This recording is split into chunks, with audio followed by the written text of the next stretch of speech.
Bonjour mes braves abonnés, j'espère que vous allez bien et que je ne suis pas super bien. Alors, toujours dans la série de vidéos consacrée à Laravel, dans sa version 9 et 10, parce que là, à la fin de la série de cette vidéo, là, nous allons continuer automatiquement sur la version 10. Dans la version 10, croyez-moi, on va pas revenir sur les technologies qu'on a déjà vues ou les méthodes qu'on a déjà vues, parce que Laravel ne vient pas forcément réinventer la route. Laravel vient avec de nouvelles manières de faire les choses, et c'est ce qu'on va voir justement dans la version 10, croyez-moi. Si c'est votre première fois d'atterrir sur la page, abonnez-vous, likez et puis dites la formation qui vous intéresse. Ça me ferait un plaisir de vous aider dans ce sens-là. Dans cette série de vidéos, ce qu'on va voir, c'est les formulaires et les middleware. C'est quoi un formulaire, c'est quoi un middleware? Restez connectés jusqu'à la fin pour comprendre justement ce que c'est qu'un middleware et ce que c'est qu'un formulaire. Nous allons commencer tout simplement par un formulaire. L'historique de HTML5 justement, l'historique de HTML vous donne la possibilité de créer tout ce qui est comme structuration d'une page. Donc, d'aucuns disent que HTML n'est pas forcément un langage. Je partage pas entièrement cet avis, mais en réalité, c'est justement un langage qui permet de créer un squelette de votre application web. Et donc, c'est sur cette base-là que certaines personnes se basent pour développer un langage. C'est ce qui permet justement de pouvoir créer la structuration, l'architecture de votre page statique. Est-ce que vous comprenez? Et voilà, par la suite, vous allez ajouter tout ce qui est comme ingrément et tout ça. Et donc, avec HTML5, donc, qui est sa dernière version actuellement, on avait la possibilité justement de pouvoir créer des formulaires. Et ces formulaires, ce n'est rien d'autre que ce que vous utilisez pour vous inscrire en fait sur une application, sur un réseau social.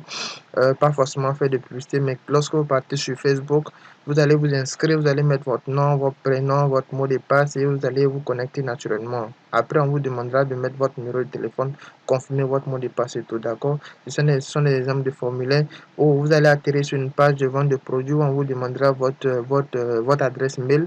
C'est un formulaire également. Pour ne citer que ces deux exemples-là, on en a plusieurs types de formulaires. Et ce qu'on va voir justement ici dans la continuité de cette formation-là, il s'agit justement de parler d'un formulaire. Et nous, on va voir un formulaire de connexion et un formulaire d'inscription dans la version Laravel. Vous allez voir que c'est un truc qu'on peut faire en un temps record. Je vais vous montrer deux méthodes. La première méthode, c'est de faire justement selon nos propres moyens, selon nos connaissances en PHP. Chose qui est très demandée en entreprise parce que lorsque vous allez faire des tests, on ne va pas vous demander forcément de partir sur de Laravel, sur quelque chose qui est déjà conçu. On va tester votre compétence, votre technicité en PHP parce que Laravel repose sur du PHP. Et mieux encore, on ira plus loin. Elle repose sur la philosophie de l'orienté objet. Donc, à ce niveau-là également, si le sujet vous intéresse, n'hésitez pas de me dire en commentaire, ça me ferait un réel plaisir de partager cette formation avec vous. J'ai prévu, je suis pas motivé, donc à vous de me motiver pour que justement je fasse cette vidéo-là. Donc, pour revenir sur l'analogie des formulaires, donc on va voir deux méthodes, comme je disais, la méthode qui est ma méthode, donc la méthode de tous les développeurs qui est de partir sur un PHP, étant dans Laravel, c'est un PHP connu de Laravel, et plus tard, quand il dit connu de Laravel, c'est tout en se basant sur l'architecture de Laravel. Et plus tard, je vais vous montrer comment créer un formulaire avec Laravel encore, mais en deux temps trois mouvements. Donc, avec quelques lignes de commande et on nous génère justement notre formulaire de connexion et d'inscription. Alors, je vous explique rapidement comment est-ce que ça marche au niveau des requêtes. Donc, on a un client et on a un serveur. Naturellement, le client, c'est nous devant notre ordinateur. Lorsqu'on va entrer notre nom, notre prénom, notre mot de passe de confirmation, nous allons soumettre le formulaire.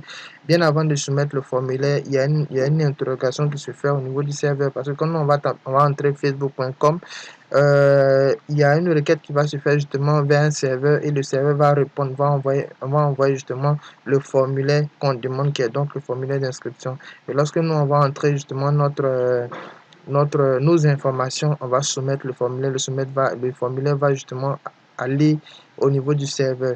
Et c'est à ce niveau-là plutôt que justement notre langage de backend va rentrer en ligne de compte qui est donc le PHP. Et c'est le PHP là qui va permettre justement de pouvoir interagir avec la base de données. Si vous n'avez pas suivi la formation sur les migrations et sur les modèles, Je vous mettrai le lien en haut à droite de cette vidéo là pour que vous puissiez justement suivre la formation sur les migrations et les middleware. Ne vous inquiétez pas, on va voir comment Eloquent fonctionne, on va voir comment Query Builder fonctionne, d'où l'intérêt de commencer à travers les formulaire parce qu'on va aboutir sur quelque chose de dynamique et par la suite je vais vous donner un TP qui va vraiment vous plaire parce que c'est un TP qui est très pratique. Je n'ai pas encore vu en fait ce TP là sur YouTube, vous allez voir.